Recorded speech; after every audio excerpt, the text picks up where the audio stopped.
The following is a presentation of the High Spot Podcast.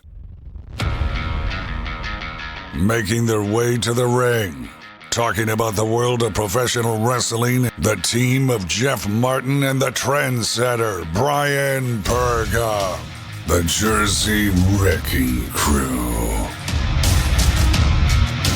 Oh, we are back. We finally have a show back. You're listening to the High Spot Podcast alongside my tag team partner, Jeff, the Scoundrel Martin. I am the trendsetter, Bryan Perga. Thank you guys so much for listening to this episode, post-reaction to AEW's All Out. And we are all out of energy because it's been so exhausting this past weekend in Chicago with my tag team partner here. Follow us on all our social media platforms. Follow us on Twitter, our website, highspotpodcast.com. Follow us on iTunes, Apple Podcasts, where all podcasts are available. Jeff, it's finally time to be back together. It's been a while. We've done a show together. You've gone solo a couple times. We've been MIA for a little bit, but it's good to see you again. And this is the only time I'll say it to your face. It's good to see you. But ultimately, what a weekend it was. Have you recuperated from it? Because I know I'm running on fumes still. Well, it's the fall, and we're all out of money. So I know I am. You never had it to begin with, but I know I am. No, basically. we're all out of cash, and Well, that's because you went to Pro Wrestling Tees. Man, they took all that merchandise, man. They got you that way. They know. Got me. It's like a kid in a candy store. They saw an idiot walking into the doors, eyes wide open, and they were like, "We got him." But you know what? I wasn't the only one. There were so many more other suckers like that too. But good to be back, trendsetter. I missed you, man. It's been a while, guys. It's been a long journey to even get to this episode, and more apropos too. It's something we've been building up during the whole summer to talk about, and really didn't have a build-up show towards it. Should we go on summer vacation? What is summer vacation? I've never had a vacation in my life. Even when we're going on vacation, your only vacation still work. was the last couple days.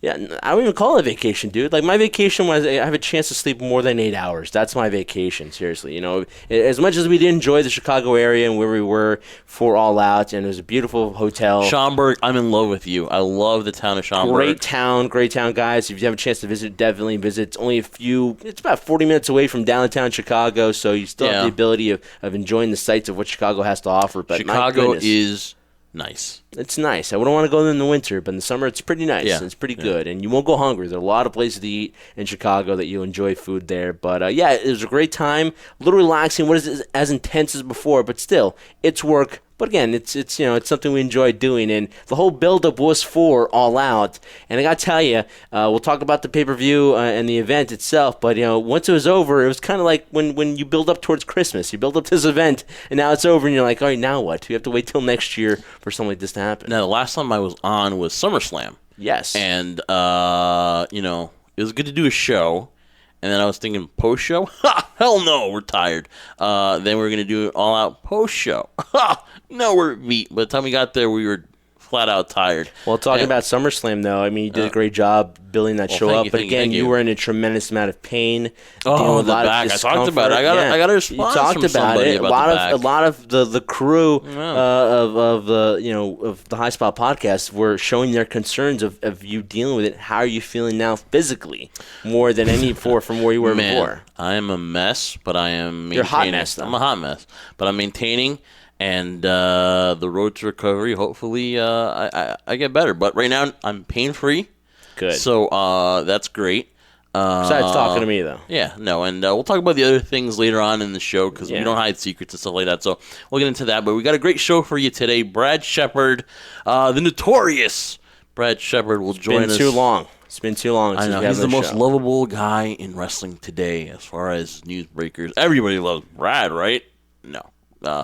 Brad isn't. We do, at least. Yeah, we do. That's all that matters. He should get more love, but, breaks stories on XFL, on WWE and AEW, so he does a great job. He has his own show, the Oh You Didn't Know Wrestling Show with John Fisher, so he will join us. Oh, you didn't know? Exactly. Your ass, but listen to that podcast. Yeah. After you listen to ours, of course. Yes, after you listen to ours, Jeff. Or actually, you listen to that one first and then ours because it's Wednesdays. Ours are on Fridays on bodyslam.net. Now, it'd be great Cassidy. Yeah. Oh, I'm sorry we didn't see. Listen, Cassidy, man, you were doing your StarCast media stuff. We were sightseeing, so we didn't really get to see each other. So we saw you online, that huge-ass line, Into the Sears Center. Yeah, and we'll make it up some other time. But it won't be the last time we'll run into each other and cover something there. So yeah, it won't be the last time we see Cassidy, and it was great to see him at least for that brief little moment. But at the same time, a lot of things we were doing, and he was preoccupied too. But let's talk about the event real quick, Jeff. And just in terms of this, like we'll dive into it with Brad, but I just want to get your take on it because I asked you this immediately as the show's over. We went over to Buffalo Wild Wings. They had some food, and I really wanted, and it's good food. Hungry afterwards. Yeah, well, I was a little bit too. I mean, I was a little stuffed from lunch, but ultimately, that was good lunch. Yeah, it was. But I wanted to ask you, when it was all over, when you look at it from the whole build up to where it's now, did it live up to the billing? Did it live up to the hype it was given when you compared it to All In when we first were getting ready for this event in Chicago? The second year we came back, was it the same type of feel? Was it different? And what was similar? What wasn't? What was your ultimate take on All Out? Was this a success that people claim for it to be? I'm sorry. Would you say I was thinking about the ribs from Miller's Ale House? No, God damn it, man. Something's never changed. No. Those were good, by the way. Same old Schaumburg, Jeff. You'll never go hungry there, guys. It's not the same as All In. The atmosphere, people were excited. That line was, pretty long, and that pre-party they had was really great. Flip Gordon. Everyone was excited. You had that feeling, right? But it's not going to capture that All In because it was the first independent wrestling show. This is under the AEW wing now. And listen, to me, the crowd was great. If you're in there, I don't know how it played to when you're watching it on TV because I didn't see the replay, right? Mm-hmm. So, but when we were there, to me, the crowd seemed into it. Brad's going to talk about Pac and the reaction. I thought it was okay. Kenny Omega, everyone loves Kenny. Again, the only match that lost me was a women's match. Not the pre-show, but the matchup that determined the second contender for the women's title. Yeah. But so I enjoyed it. And if the main thing is, was it the same as All In? No, it was not. Well, that's fair to say, man. How about you? I felt the same way. I felt when you compare it to All In, there's no fair comparison. Because here's the thing, All In was the first of its kind. But when you look at it, it had no association with AEW because AEW didn't exist at that time. We had Ring of Honor, Impact stars. We had New Japan stars. We had basically everybody from any independent promotion out there trying to be a part of the show. And that's what made it so special because we saw stars from all over being incorporated. Now, granted, you couldn't fit all of them in on that one show. But you look at All Out was just basically AEW. That's all it was, AEW roster. So it wasn't the same. It did have somewhat the same feel to it, the build-up, and when you walked into the arena, the Sears Center, still that same feeling, oh, wow, this is going to be something special. Because, it was an opportunity, another opportunity for Cody, the Bucks, Kenny, for all of them to kind of showcase themselves and say, listen, we made the right decision to do this. Because I'm sure a lot of people in the past, a year ago, were like, you guys should have signed with WWE, you guys should have gone here, done this. They took a chance on themselves. And this, to me, was more, not All In, but this was more of the staple, of the stamp to say, you know what, we are here, AEW is here, and we plan on being here for a really, really long time, especially if you talk to Tony Khan. After the show, went off the air, he kind of expressed those feelings too. So I think it was a success in terms of what they were trying to reach, but ultimately when you compare it to All In, there's no comparison. It's apples and oranges. What I'm more interested in now more than ever, and we talked about this as we built up towards the summer, building up towards All Out, which is happening during Labor Day weekend, and that seems it's going to continue. Oh, yeah. Now it's going to be a tradition now, according to Labor Day, looks like it. Yeah. There's going to be an All Out, or maybe not that version of it, but they're going to try to celebrate it during that time, Labor Day weekend. But to me, my biggest thing now is, okay, it's over. They sold it out. Cool. Now we're moving to TV. That's the next big step, Jeff. And now my biggest thing is with this roster right now, there's some matches, like you said, somewhere you kind of wanted to go to the bathroom or go to the concession stands, right? It didn't intrigue you like All In did. All In, I don't remember one person going to the bathroom. They were holding it in like champs or going to the concession stands. So to me, what I'm interested in is to see how this roster, and it's a good roster, but I wouldn't say it's a deep roster. How they go about building the pre-existing stars they already have, like the Young Bucks, Kenny and Cody, and where they do building new stars like MJF. It's just one of the examples. How they make a Hangman Page more noticeable to a bigger, wider audience. See, I thought he was made. I thought, the thing was get Chris Jericho to lose to Hangman, and that would make him. But I thought in the loss that Hangman Page was made. I really did. I really think that in that loss, it gave Hangman Page that identity. And you know what? Now that Chris stole, his title was stolen, maybe Hangman Page is behind it. You never know. It's become a storyline now that they're using it as, and only the great Chris Jericho can make it into a storyline. And and Chris Jericho, gets all into it now in his beautiful jacuzzi, in his swimming pool, in his palatial estate, and even he has built this up now as who stole his ECW, his AEW championship. Let's hear from the GOAT.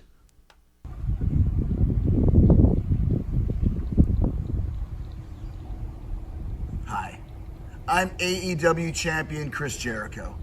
And unfortunately, less than 24 hours after I became the first AEW champion, with blood streaming down my face after one of the hardest matches I've ever had in my life, some lowlife scumbag committed grand larceny and robbed me of the AEW championship. Now as I sit here in my palatial estate, in my beautiful mansion, getting ready to have a little bit of the bubbly, I'm just imagining what I would do to that son of a bitch if he was here right now.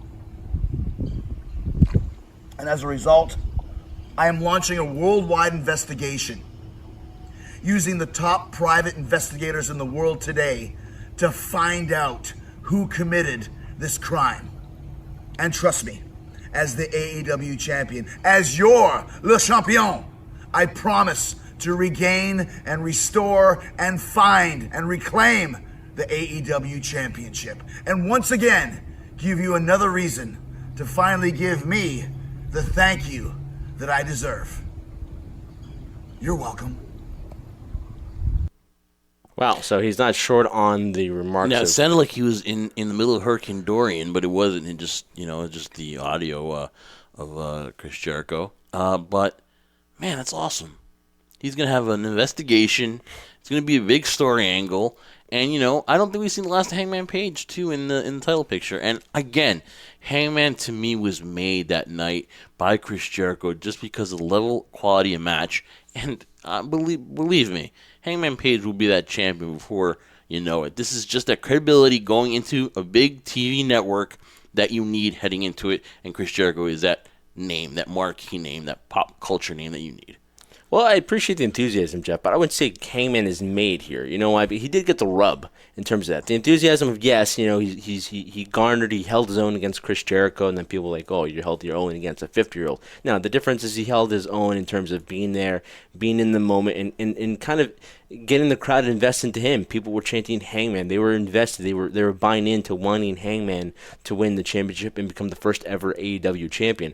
So I think Chris Jericho and Adam did have a successful match in terms of that, but I still think it's a long way for Adam. Not in a bad way, but there's still ways for him to go, because I think ultimately they want him to be either a cornerstone or face of that company, and what better way now than chasing the champion currently, which is Chris Jericho. So I think it was great. And look at Jericho right now, taking lemons and making lemonade out of it, taking chicken shit and making it into chicken salad, basically. Chicken salad. And that's what you have to, with the chicken, and with the grain, exactly. We watch too much wrestling podcasts rather than our own. But that's my Jerry. But I think ultimately he got the rub. Yeah. It succeeded in its purpose, and ultimately you could have done a better job even if you went back and tried to redo it again. It wouldn't show it and would give the justice it deserved. And I'm looking forward to what's next for Adam. But I don't think right now, currently, what's next for Adam is Chris Jericho. It might be a gentleman by the name of Pac, who had a surprising win that most people might consider an upset against one of my favorite wrestlers too, a Kenny Omega. Now, were you surprised with the outcome of that? And do you think it was the right move to make? Well, let's get inside the story here. Pac would not want to lose to Hangman Page. Pac was, still trying to make, I would say, give credit to his name once again after WWE, disgraced it, and by having him have to job to Enzo Amore.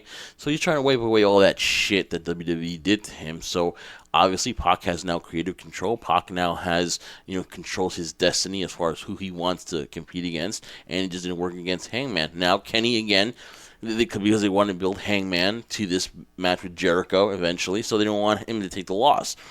Kenny here, Kenny Omega's already established name as far as, in the world, as far as like our independent wrestlers, fans, but still he's not. Maybe to the casual fan, you don't know him, but that loss to Pac in the eyes of the indie fans, to the wrestling fans, doesn't hurt Kenny Omega. For him to pass out and not tap out, that's fine. So, Kenny, it's crazy because he's had all the success in New Japan, the best bout machine, right?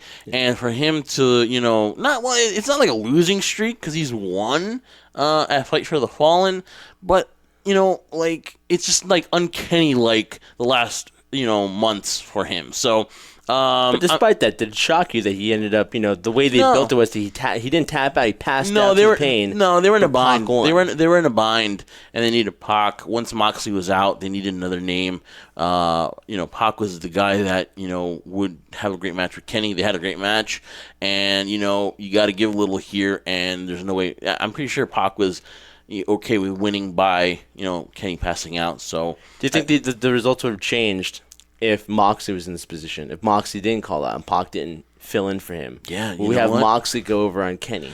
That's a great question because you're thinking Moxley is a huge name from WWE. He's heading into AEW. Would a loss hurt him with Kenny? It's his first matchup, like pay-per-view, like big, pay-per-view match here. I know he beat Janela before, but this is a huge match in Chicago with Kenny. That's an interesting point. I don't know. I really don't know. You would think that Moxley would get the win here, but listen, they're gonna make it. They're gonna do it right by Kenny. They're gonna make it up to him, and I don't think we should worry about Kenny's win-loss record. Although they say wins and losses matter, it's too early right now. I think Kenny will right the ship, and I think Kenny, will be the one of the faces of AEW and a champion soon enough. What was your favorite match of the night? Oh, if you had to pick one. There are several good ones, and all for different reasons. I will say that my favorite match was you're Mike Francis in it. You're basically taking your time. No, Young Bucks and the Lucha Bros. Yeah. I would say that. It was listen. I say cringeworthy because I don't think they should be taking those kind of spots off the ladder and on the tables. But man, Brad's gonna disagree with me here later on. But it's not his cup of tea, basically. Probably. No, but man. They lost. They will not be the same, after that matchup. That matchup took a lot out of both teams. And the LAX, congratulations to LAX. Man, so happy for these guys. They've been so good to us here on the show. They never say no to an interview. They're always giving, and they're two of the nicest guys you'll ever meet. And if anyone deserved all the success that they are earning, it's them because they're awesome. And it's good to see LAX there competing for AEW. Oh, yeah, there's no better sight than seeing my brothers from another mother. Santana Ortiz out there doing their thing. And you're right, one of the nicest guys you'll ever meet in the world of professional wrestling, unless you're competing with them in the ring, as you saw evidence of that, of what happened to the Young Bucks after the match was over. And we got a glimpse on the cruise of LAX and the Bucks of what that could be. It could be so great. And you know what the Lucha Bros and LAX are from Impact Wrestling. They're awesome. So now they fight on a bigger stage, a bigger platform. I can't wait. But I think you said it perfectly, and I'll just leave it at that, though. It's great to see, when Jeff and I have had the opportunity to interview talent within this industry from wherever standpoint, wherever high echelon you want to talk about, and you see them put the work in, and then they've earned their opportunities and they've taken advantage of it. There's no greater feeling from a fan standpoint than myself to see those guys and see them shine. And right now they're on a newer platform. They kind of did all they could do at Impact. Will they garner the name LAX? Will they call themselves something different? I don't know. Well, they were on the Shining Wizards podcast, our boys, our friends over there, and it seemed like they said that Impact kind of owns the name, so they're going with something different. What it's going to be, I don't know yet. There's a lot of rumors going around of what it's going to be, but no, they actually made some headlines on the Shining Wizards podcast saying that, in studio, by the way, and shout out to them for doing that interview, that most likely they are going to try something different. They are not going to be LAX. That Impact owns the name. Well, despite them owning it, it'd be similar to the Bullet Club being owned by New Japan too. You know, they're always going to be recognized by that. Now, I know LAX existed before Santana Ortiz, but it was those two that kind of made it the household name that it is right now. So whatever happens with LAX in Impact standpoint, will have a huge, living up to that name. So whatever they call themselves too it's just great to see them garner that work, earn that spot, and start running with it. So I think right now it's a great platform for them to showcase themselves to a newer audience now that they're going to be on TNT. So it's great. It's great for them. Happy for those guys too. My favorite match would have to be, I did like the whole build up in terms of psychology of Cody and Sean Spears. I'm not a huge fan of Sean Spears. I liked him better as Ty Dillinger. There were moments where I thought he was going to be a breakout star, and then kind of wavered away from me a little bit from my own experiences from watching him, and even actually talking to him a little bit at the Performance Center. But I have to say, one of my favorite matches will have to be the Kenny Omega Pac match. And the reason why I say this, and I'm a huge fan of Jericho, and I thought it was a really good match at the main event, but the reason why I like it so much is maybe it's the artsy-fartsy side of me, Jeff. I have to tell you this. Artsy. Because here's the thing. Moxley was out 2 weeks in. Pac fills in. And you know what? Although they didn't have time to build up a story between him and Kenny, I think ultimately, if you see it from a very, from the standpoint of really, stepping back from it, they told a great story in the ring. I mean, these two showed that they're tremendous athletes. And at the same time, you want to talk about ring psychology. I think the psychology in which it built up for Pac, despite the fact of how people might criticize the reaction, and it's hard to debate the reaction you feel like in an arena compared to what you see it on, the Fight app or on television. But I think ultimately, people knew who Pac was, but they had a better understanding of how good he is once he finished the match and was able to submit Kenny Omega. So I think that was great in terms of ring psychology. It just showcased that these two are probably one of the best athletes out there, and all credit goes to Kenny too and what he did. So that was probably my favorite match in terms of psychology in ring. You can't go wrong. So I enjoyed that very much. That was my top match. Then would be the tag match. Yeah, and again, Sean Spears is just like something's missing with that guy. He's got the whole package, but just something is missing, and again, he'll have his opportunity in AEW, so we'll see what happens with that. But so Jeff, the crew's heard what you and I have to say about All Out. Now let's find out what the notorious one, Brad Shepard, has to say. As we spoke to him about the events of AEW, we talked about WWE, the King of the Ring, and all the other things that are going on in the wrestling world. So here he is, none other than the notorious one, on the High Spot Podcast. All right, Trendsetter, now we're going to be joined by the most beloved wrestling newsbreaker in wrestling today. He is Brad Shepard. Brad, what is going on? The people love me. They really love me. You are adored, my friend. How are you? How's everything? It's going well. How are you? Good. So, listen, man, a lot of great stuff going on for you guys in your wrestling show, the Oh You Didn't Know Wrestling Show, and of course you write for ProSportsExtra.com, and you host the show, your podcast with John Fisher. How's that going?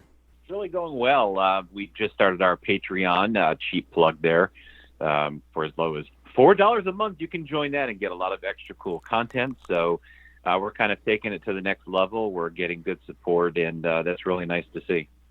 All right, so how awesome that when we're talking today, it's after all Out, and then also too, Chris Jericho's title gets stolen, and somehow they use it into a storyline as only the great Chris Jericho can. Yeah, I thought that was really innovative what they did. I mean, why not run with it? I think a lot of times in wrestling, the best stories are the ones based in reality. So absolutely, I thought that was a really smart move. And by the way, there's a poll on Twitter right now from one of my big supporters, wink, wink. And I'm looking right now. There's hundreds of votes, and I'm in second place for being the biggest suspect in stealing the AEW Heavyweight Championship, with R-Truth being in first, Adam Page in third, and Kelly in fourth. Wow, it's just a prestigious ranking right there for you, Brad. How do you feel about that?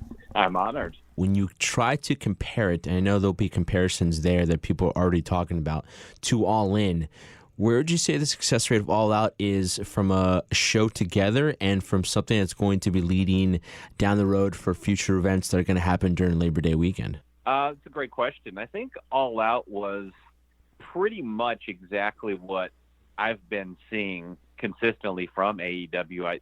I don't think it necessarily stood out. It didn't have the big that Dean Ambrose / John Moxley moment. But it's pretty consistently what they've delivered, a little bit of something for everybody. You're probably going to have a lot of larger audience fans who don't like everything on the show, but maybe they like one or two things. So I think that's pretty much what they've consistently delivered so far. A lot of concern that it's not the families aren't turning out. It's more like the bros, the dudes. Your thoughts on that? Well, All Out was definitely a sausage fest. And, I think that does tend to be their fan base in a lot of ways. It's that, 20 or 30-something hardcore wrestling fan who, likes the independent scene and the non-WWE stuff for sure. And I think as they transition to, the TNT platform, they absolutely have to be able to draw in more fans, those lapsed fans or new fans, those type of larger audiences, including the families, to be successful. You've been very well. I wouldn't. You've been fair to AEW, but some of the wrestlers, the competitors, you have your own opinion on. That Young Bucks match with the Lucha Bros, to me, it's kind of. I was in awe because we were there, but it's a lot of cringe-worthy moves that aren't, to me, exactly necessary. Your thoughts on that match, and just which match to you stood out, which wrestlers to you still you kind of don't believe in? Yeah, I hated the match. And if you follow my work, it's not a huge surprise. I'm not a big fan of the Young Bucks. Just generally that style of wrestling. Everybody has their own taste. But yeah, I thought it was really kind of a mindless spot fest without a lot of psychology. And if you've seen one Young Bucks match, in my opinion, you've pretty much seen them all. And, this was the sixth meeting between the Lucha Bros and the Young Bucks. So again, it felt like a repeat of what I've seen a lot of other times already. So, it is what it is. I think you knew what you were going to get going into that. And so it's fine, but definitely not something that was for me. Did the match between Kenny Omega and Pac surprise you at any degree? Because I know basically at the end of the match, when everybody saw basically Kenny, he didn't necessarily tap out, he kind of passed out, and then they gave the award the victory to Pac. It kind of felt to me, I joked with Jeff, like everybody had their mouths wide open as if, The Undertaker lost his streak in New Orleans. They were that shocked that it appeared. I wasn't necessarily as shocked. I thought it was a pretty good move in terms of establishing him. It doesn't really hurt Kenny, in my opinion, though. In terms of the position of Kenny Omega and Pac right now, do you feel right now they're in the right spots to need to be going forward as, we find out where it's going to develop into possibly another match that never occurred on AEW between Pac and Hangman? Yeah, I think Pac was a surprise to a lot of the people in attendance. You could see, as you said, the reaction on their faces. And frankly, when Pac came out, he got a very, very light to no reaction. It was kind of surprising. I think a lot of that comes just from the disappointment of wanting the Moxley and, Kenny Omega match. But, I thought they did all right with the match. And, if they're going to move forward with Pac and give him a push and present him strongly, then there was absolutely nothing wrong with him winning. Now, Omega at some point, not winning at all is going to become an issue if he is not able to get a win here and there. So, if the feud does continue, certainly I would consider doing something with him to make him more strong going into it. All right. So, women's wrestling is a big deal. And of course, AEW is trying to, get their women's division rolling. And it looks like the finals for the first ever women's championship is going to be between Nyla Rose and listen, I'm not going to lie to you, I have no clue who the name is of the girl that won because I unfortunately use that as my bathroom break. What are your thoughts on the women's division and that match? That was the placement of it at AEW All Out. Yeah, I thought they completely botched the women's division right out of the gate. I thought it was a mistake. The people wanted Britt Baker. That was obvious. She should have been in that championship match going into TNT. And instead they went with Nyla Rose. And you could, question, was it pushing a social agenda? Was it something they see in her that others don't? She doesn't really seem to get a reaction. So it was kind of a puzzling move in that regard. But then the other competitor that will be competing for the championship, Riho, who has wrestled in DDT in Japan, and she wrestled and will wrestle again in November in a mixed tag team match with Kenny Omega, coincidentally, who also books the women's division. So take from that what you may, but this is someone who got no reaction. I thought she had a very, very boring match that nobody cared about. There was just no momentum there whatsoever. And, I think she's like 22, 23 years old, very young, still needs a lot of experience. So I just thought those two picks for the championship match was a disaster. So what happened with Kylie Ray? You reported that she's officially retired. Do you have any more insight on that, Brad? I do, and unfortunately I have to really be careful what I say because some of that is confidential and I can't report. I'll say there obviously was something and she's probably making the best decision for herself and her life personally. And at the end of the day, I thought, Tony Khan's message was a little bit of a miss. He tried to appear as if he was being transparent, but he kind of rambled on too long. He should have just said she asked for her release and it was granted, and we parted on good terms. But in kind of trying to explain himself, it came off as if he was not really revealing something, which actually is the case. But he couldn't have revealed it anyway, so that's why he should have just kept the answer short and sweet. Well, we'll definitely find out what the details are of that as the weeks progress, because that was something that's definitely out of left field. I know myself and Jeff were kind of shaking our heads in terms of that doesn't make any sense or why would it occur. I guess we'll find out. Out of the blue, it's just kind of like... Out of the blue, because when you looked at Double or Nothing, there's definitely some signs there where, I could see the comparisons between what they're saying about her being like Bayley, but there's definitely something about her that was intriguing. I was looking forward to, especially as this women's division develops. Now, Brad, when I look at the events of All Out, right, and I see like all the sellouts they've been doing and the record times they've been doing it, and it seems like a good sign when you're looking for another option out there in terms of a product to look at. And I think we'll still reach that point. But my biggest question to Jeff was always like, well, let's see what happens when they debut on TNT. There's no doubt there are going to be good numbers there, and maybe the couple weeks leading on, the building's already sold out, though. My main concern, though, and I want to know your take on this, is do you feel like the roster they currently have right now and the storylines that they're developing, granted they have like 2 months in between shows now to develop these storylines, and obviously what happened to Moxley was kind of out of the blue as well. Nobody was expecting that. They did the best they could. Do you feel right now, from a standpoint of what they have the talent on the roster, is enough to intrigue somebody past that honeymoon stage once they see enough of AEW on a weekly basis to sustain it where they can be competitive, not against NXT per se, but maybe competitive enough where people are going to continually watch them on a consistent basis? Well, I think what they're putting out now for a product, and really what that is essentially just pay-per-views here and there. I think you can't really compare that to the TV product on TNT. They're going to be two totally different animals, so it'll be a wait-and-see approach on that. But, I think if you're watching the pay-per-views, you're probably going to watch the show. So they're going to need to get on TV and start building a new audience on TNT, which is going to be tough, because right now, wrestling isn't mainstream cool per se, right? There's a lot of there's that base of hardcore audience that watches it, but it really hasn't broken through in the mainstream as it would have in the Attitude Era, for example. So you're trying to get back those lapsed fans or create those new fans out of families and younger fans, et cetera. So that'll be their challenge. I do expect them initially to do well just because WWE has been, in a lot of people's opinion, stale for so long. So there will be some initial interest, but consistency is key. Being able to keep that audience and get into the grind of doing that every single week, going to arenas, doing TV, it's a totally different animal again than they have right now, and I think that's why you can't really compare the two. Do you think it's really important for them to not necessarily maybe introduce the newer talent there, like an MJF, for example, just off the top of my head, or Shawn Spears and people in the women's division like a Brooke Baker, or should they really focus on reintroducing stars like the Young Bucks, Kenny Omega, Hangman Page, people who haven't been that established, have been known from the hardcore audience, but haven't been known in the general audience out there?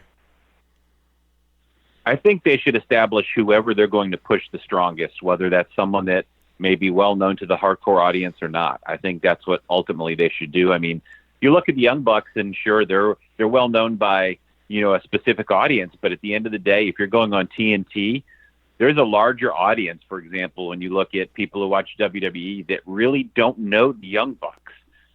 They're not a household name. They're not a Hulk Hogan, Rock household name. So there are still people that need to know who they are. So you've got the challenge of just really, I think, trying to, become household names and pushing, and you do that by pushing the people you're going to, have on the storylines and run with that, whether they're well known in the hardcore audience or not. I don't think you get wrapped up in that because you're on a much larger platform now. You just go with pushing who you have. All right, last one on AEW before we go to Brad's baby WWE, because he is a newsbreaker.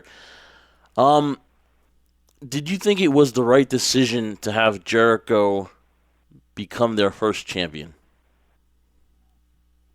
Great question. I know a lot of people have different opinions on that. There's really a couple. It's, do you create the new star now and use Jericho's credibility to do that? Or do you go with the household name, so to speak, and Chris Jericho? I think Jericho was the right move. I really do. Is he the right long-term move? No, he's absolutely not the right long-term move. But going into TNT, you're looking for name brand wrestlers, people that a lapsed fan or someone you may even call casual or an old school wrestling fan who don't really watch, they're going to hear a name, Chris Jericho. He's kind of pop culture, and they're going to tune in. And so that's what they're looking for. So in that regard, I think it was completely the right move from a business standpoint, but there has to be a transition plan to where you have the guy who's going to take over from Chris Jericho eventually. And as long as you do that, I think it was the right move. Do you see Jericho as that type of champion similar to maybe like a Brock Lesnar? Because here's the thing, I love Chris Jericho. I've been a fan of his. I try not to kiss his ass too much on the show because I just have so much appreciation to the way he's reinvented himself, his longevity in this industry. But ultimately, I agree with you, Brad. But do you see Jericho as the champion similar like a Brock Lesnar? He comes in every once in a while. The title's not going to be, well, if they can find it first, that'll be one thing. But the title's not going to be defended every single pay-per-view because they're going to wait for those special moments. Because although Jericho is signed for, I think, 3 years and counting, who knows how much longer he can do it. Can he do it on a consistent basis? Do you need to keep it special when Jericho appears on TV? I do like keeping him a little more special. Of course, out of the gate on TNT, they're going to need him. So that's the conflict you run into. But ultimately, I kind of like making him a little more special once you've established some other names outside of Chris Jericho, and I think that's what they should do. All right, WWE, big news this week. Bayley's heel turn. A lot of discussion whether they should go with it. It seems like they kind of, let us to believe that that's where they're going, and the crowd popped. They were like, yes, yes, yes. Did you like the way they did it? It seems like they could have done a few more minutes. Looked like they kind of rushed it towards the end before the close, but I'm a fan of it. What are your thoughts? Well, I'm a fan of it. I mean, I think the execution, getting there and actually doing it. Okay, so yes, I liked it, but how they actually did it and the entire thing, yeah, it was obviously rushed and not well done. I mean, that's pretty obvious. But at the end of the day, I think it was the right move, and hopefully they can move forward with whatever they're doing with, Sasha and Bayley, because this has been going on forever. Do you think Charlotte loses some heat here for the mere fact that, because Bayley turned, she's going to be defending the title against Charlotte at Night of Champions? In terms of the timing of everything, I know hindsight's 2020, looking back, maybe it was the right decision. I mean, ultimately, I agree with you guys in thinking that, she should have turned heel. She was getting pretty stale. Ever since she came up to the main roster, it just didn't click, in my opinion. And now she's got this new side of herself that people are actually going to be cheering rather than booing, it appears. And that's also for this disdain I think people might have towards Becky. But does this take away some of the heat for Charlotte right now? Does she find herself somewhat in purgatory because now she's someone who's trying to garner that heat, and now Bayley seems to have taken most of it going into Night of Champions? Yeah, I think that's a great point. I do think that. Obviously, it's a unique situation where Bayley turns heel, but everybody cheered it. They were excited for it because her character has been very bland and boring, and she's got the history with Sasha. And Charlotte has been a heel, and she's a natural heel, and people like to boo her anyway, but now she's kind of turning face, and she's always going to have some boos, but it kind of changes the dynamic. And so for that reason, I do agree that it's going to take away some of her heat. Well, since this will air on Friday, Brad, and your show, which comes out on Wednesdays, will have nothing to do and coincide with both our shows, the backstage maybe reaction to maybe Bayley getting a pop from her turning heel, do you know if that upset anybody backstage? No, allegedly that was the reaction they were looking for, that Sasha-like reaction. They knew there was a fan base that was excited about Sasha's return and that support her if she's face or heel, and that's what they thought would be the case with Bayley as well. And as we transition now to the King of the Ring, I loved it. It was one of my favorite tournaments. I mentioned how WWE needs something like a G1. Maybe that kind of influenced, Paul Heyman or the creative to bring back the King of the Ring tournament. Your thoughts so far on it? Yeah, I like the King of the Ring tournament. I like tournaments in general. Whether it's the G1 or the King of the Ring, or Vince is not historically a big fan of tournaments, but I'm glad they did it now. My only complaint about King of the Ring really in the big picture would be, let's give it some stakes, because it's kind of outdated in 2019 to say someone wins a tournament and you give them a crown, a scepter, and a cape. It's, kind of weird. But, not kind of, it is really weird. Give them that, right? But also give them something else, whether it's a title shot or something. Give them some real stakes so that it's important to win. Obviously, you look at the G1. There is a title shot that goes with that. So I think something like that would really be helpful to making the King of the Ring more important. Now, the tournament itself, yeah, I've enjoyed it. The first real botch that they've made, in my opinion, was with the Baron Corbin match, where he's now, in a triple threat next week. And it's like, this is a single elimination tournament. And if you have two people pinning each other, they should be eliminated, or they should have to face again, not advance into a triple threat match with Baron Corbin. So, I thought they were trying to outsmart themselves with that, and it didn't work. Speaking of outsmarting themselves, to go back to instant replay, you would like to think that from a creative standpoint... Are they getting ready for the NFL season? Yeah, they're getting ready for the NFL season, but it kind of hurts them in a way, too, now, because now there's instant replay. Is there a challenge involved now? Can wrestlers challenge the call? Can they now go back to instant replay? Because before, and back in the old days, back in my days, I'm dating myself here, a referee's decision was final. They didn't go back to officiating, go to the cameras and look back at things. So is this going to hurt them in the end? Because people are going to be like, wait, why can't we replay this? Why can't we replay that? Yeah, I always laugh at these things because the truth of the matter is you and I are putting more thought into this than they ever did. Ultimately, that's what it comes down to. They're going to have a red flag underneath their boots and throw it out there like Bill Belichick, basically. No, I want to challenge this. I want to challenge that pinfall. Yeah, it was kind of like out of the blue, out of the norm of what the rules would be or what they would normally do. I just thought it was really kind of dumb because, it's like, hey, let's leave the ring and think about it and make a decision later. And, there were different ways they could have done it so that they, to kind of build the hook and the drama towards the decision without doing it that way. So I thought it was kind of silly. But again, at the end of the day, we'll forget about it in 5 weeks, and that's what they're hoping at least. Brad, I hate to say it, dude, your guy is winning me over. I think this is gonna. I think we're gonna get a King Corbin. I really do. And listen, that Cedric Alexander match. Give credit to Cedric Alexander. He's really good. Oh, yeah. And Baron Corbin hung in there, wrestled a different style match with the guy. And it was pretty good. All the matches have been good. They've been given their time. Although Cesaro is, to me, one of the most wasted talents on that roster. So, but still, I mean, that was a great match. And King Corbin is winning me over. Night, in my opinion. Yeah, and King Corbin is winning me over. So, damn you, Brad, and your love for King Corbin.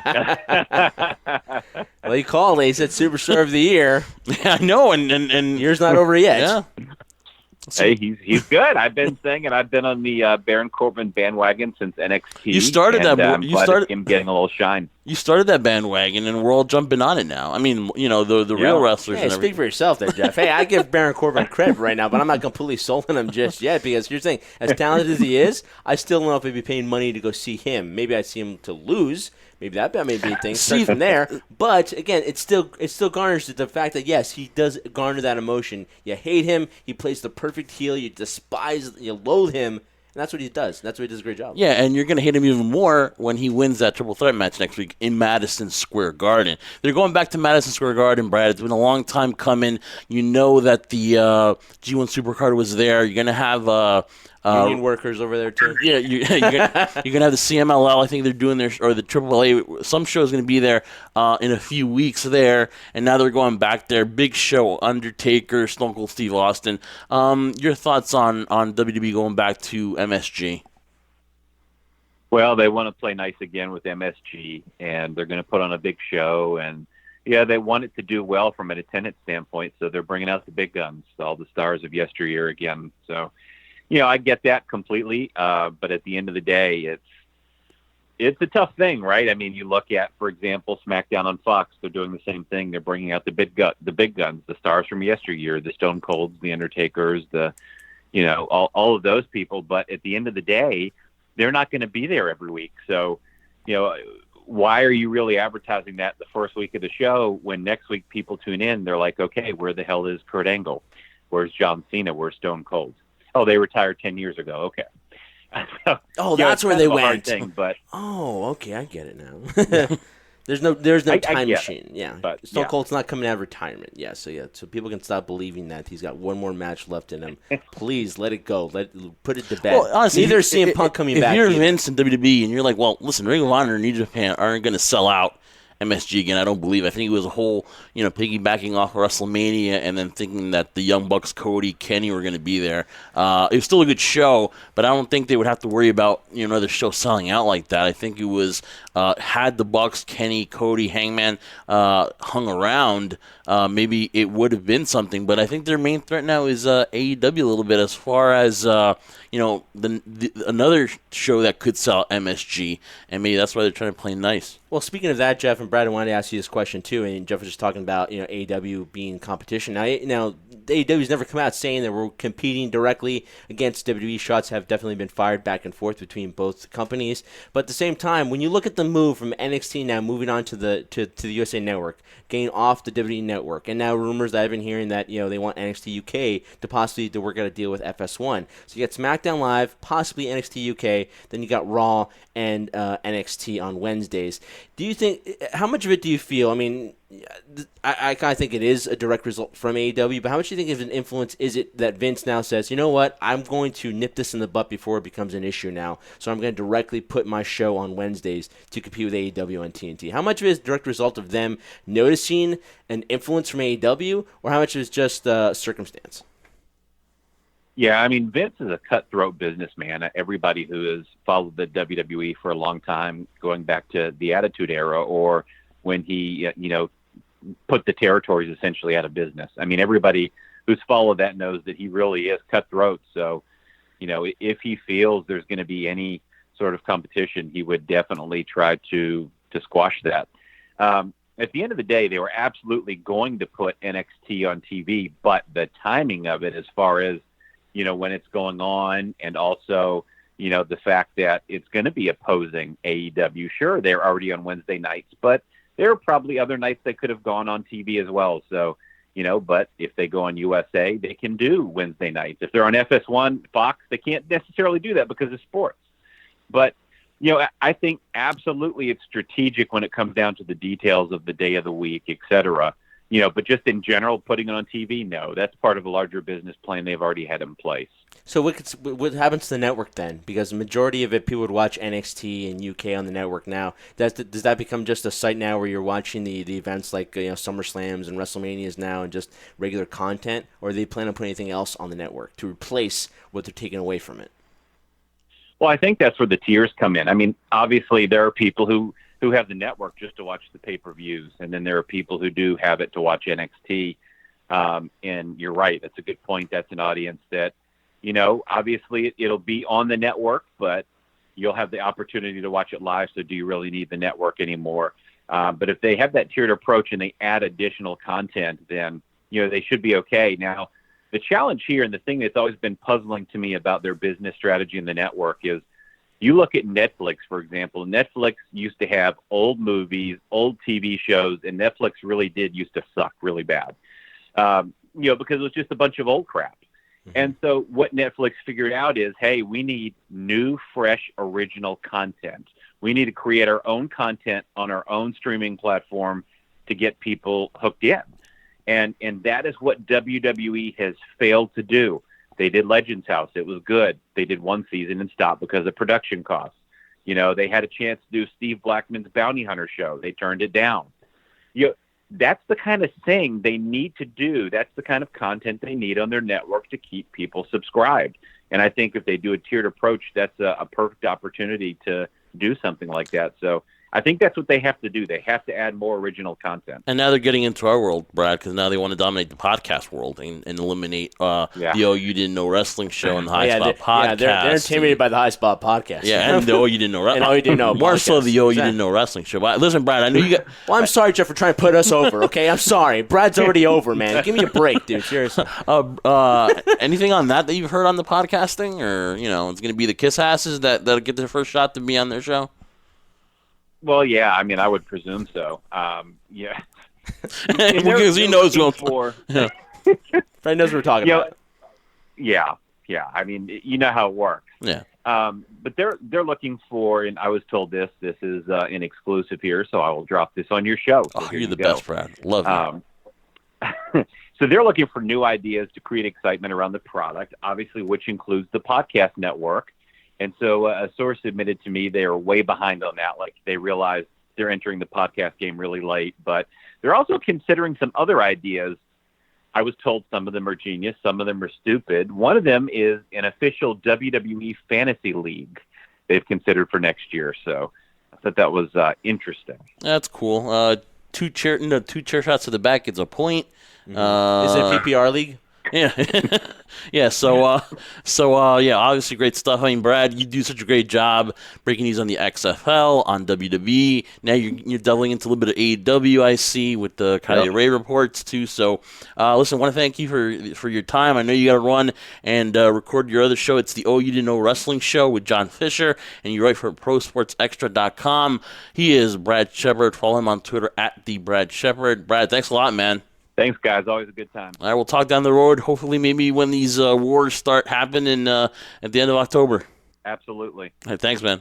And that was Brad Shepard gracing us with his presence, Jeff. And obviously, he took time out of his busy schedule before he was going to record his show. They'll be coming out before ours, so you guys can listen to his podcast, You Didn't Know podcast, and then listen to ours on Friday as we break down the cards of what was a pretty, exciting event. I'd really get a chance to mention this to Brad too, but in terms, again, another successful event when it came to, people criticizing AEW or back then last year All Out of, these events tend to piggyback off of the WWE. No, this was something completely different. The same enthusiasm was there. Now, whether you compared the two or thought they were similar from All In to All Out, that's a different story. That's a different discussion for another time, possibly, or down the road. Who knows?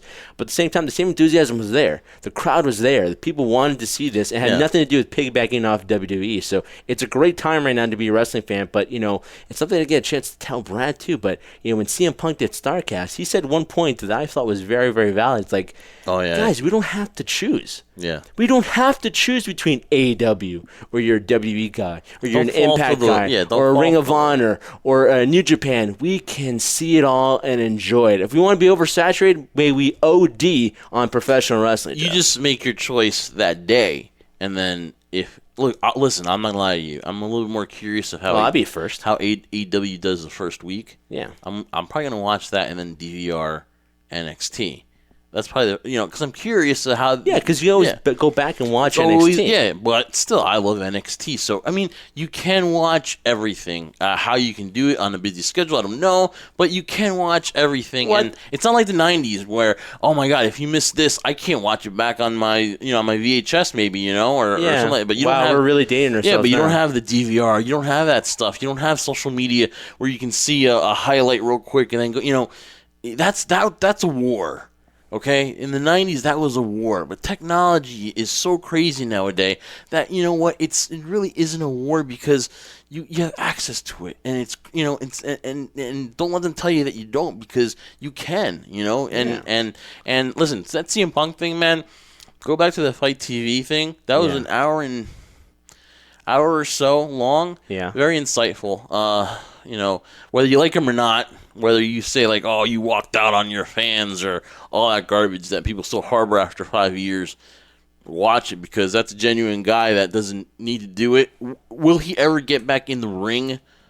I don't know. I don't think so. I think from what I heard from the excerpts of what I saw, he'll listen though. He'll listen. If WWE called him, he would listen. That's the one thing I got from it though. Yeah, but here's the thing. There's a difference between saying you'll listen to an offer as opposed to if your heart's really into it. Because here's the thing. If your heart was really into it, currently right now, the way things are right now, there's no better time to dive into it now. So, for example, if you're looking for that perfect number, from my experience at least, not necessarily in wrestling, but just in life in general, which I think I've garnered some knowledge and some wisdom here, but generally when you keep saying the adage I'll listen or something comes up or the right moment, right timing thing, I think when you start talking in those frames, that right timing, that right moment never happens. Yeah. Unless you want it to happen. So I think he's perfectly content.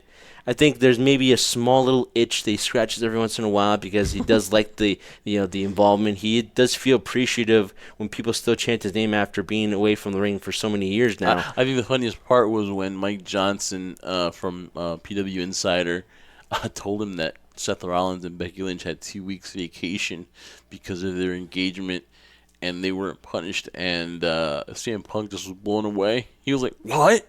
Yeah. He was like, it was hilarious, man. So go back on the Fight TV and check that out. That was worth watching. Mike Johnson did a good job on that.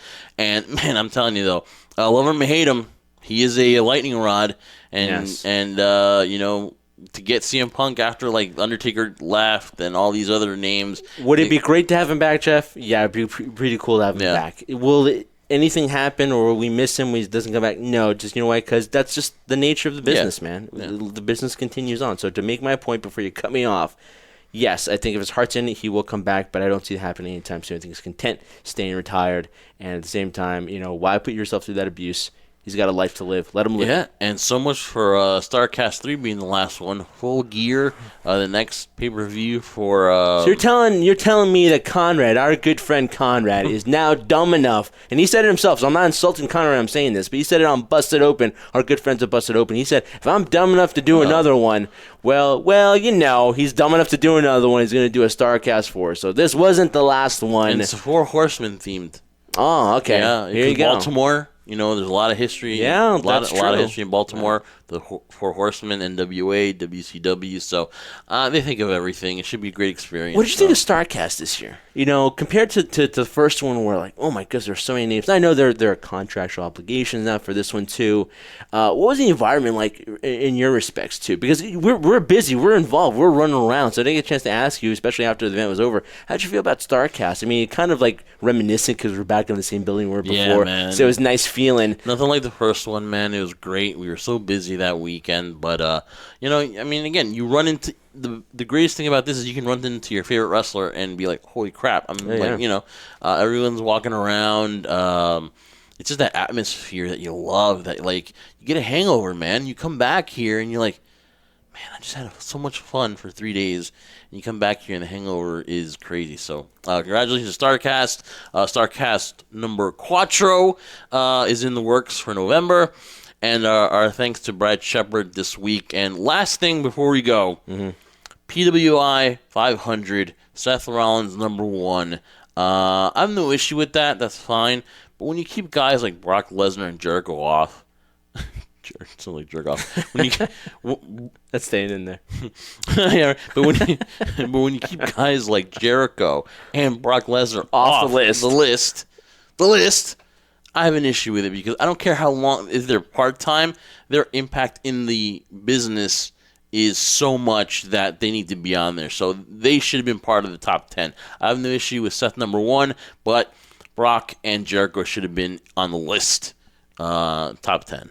Yeah, I'll agree with you there. It should have been on there. But again, I have respect for PWI and what they do and what they garner in terms of, how they categorize and rank systems. But again, it's kind of similar to me like Madden. Nobody's ever going to be happy with it. People get upset with their Madden rankings. Like, I'm 97, I should be 94, I should be 98, I should be 100. Everything is categorized differently. To me, at least, from what I heard in the explanation of why people were positioned or certain people were kept out of the top 10, just didn't make a lot of sense to me. You know why? Because that type of categorizing, it needs to be consistent. Because if it changes from year to year, I get it. Maybe there's reason behind it, but you got to be consistent with it, though. And I just feel sometimes this year it's just been a bunch of WWE guys.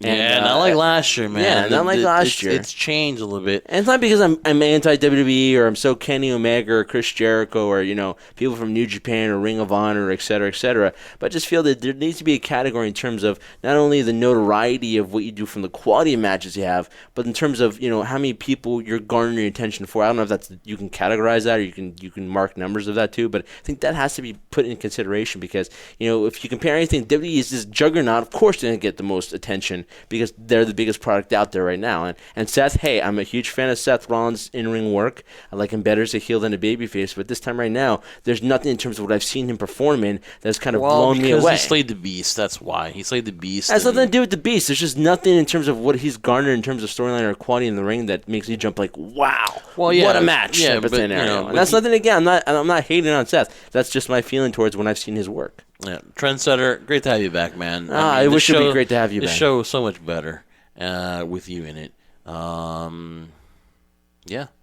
I'm excited that you're back. Well, he's not the best color commentator in the world for a reason, guys. Well, I can't get too excited or else I'll embarrass myself. But you do that enough times anyway to begin with, too. So it wouldn't be the first on your Oh, man. Are we going to do a show next week? We'll see. Hopefully, knock on wood. Whatever I'm knocking on here is wood. That's the plan. And hopefully, guys, we'll see you next week. Because we got a great show next week. Yeah, of course. So Teal Piper will join us next week. Yes, we'll have her too. You're really trying to let's get out of the show quickly. But like Johnny Carson. But I'm really doing myself now. So I need to get out of here, folks. I'm really tired. But ultimately, guys, thank you so much for listening to the Last Ball Podcast. Again, follow us on all our social media platforms out there. Follow us on Twitter, Instagram. Also, make sure you check out our website where all our latest shenanigans were in Chicago on highspotpodcast.com. You can follow the show and listen to us on Apple Podcasts, iTunes, wherever podcasts are available, Spreaker, and you know what? We enjoyed doing this. Bodyslam.net. Bodyslam.net. Again, Cassie, shout out to you too. And like I said, guys, we'll be back next week with a brand new episode. So for the Jersey Red Crew, my tag team partner, the Scoundrel Jeff Martin, I'm the Trendsetter Bryan Brega. Thanking you guys once again for listening to us. We'll be back next week. That is a guarantee. Doing the Joe Namath thing here because we do this for one reason and one reason only. We do this for you, the crew.